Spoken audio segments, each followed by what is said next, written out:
সম্মিলিত সকল মিলিত সচল স্বীকৃতিপ্রাপ্ত শিক্ষা প্রতিষ্ঠানকে একজোড়ে বিভক্তির দাবিতে আমরা বারবার এই রাজপথে অনশন করতেছি।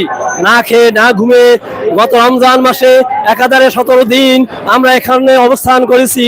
সরকার প্রধান আমাদেরকে আশ্বাস দেওয়া সত্ত্বেও, প্রতিশ্রুতি দেওয়া সত্ত্বেও আসলে তা কার্যকর করে নেই। সরকার আমাদেরকে বারবার প্রতারণা করছে। তাই আমরা আবারও এসেছি, এই রাজপথে নেমেছি। প্রেস ক্লাবে এই গত 3 দিন ধরে আমরা না খেয়ে অনাহারে না ঘুমে এখানে অজ্ঞাপান করতেছি।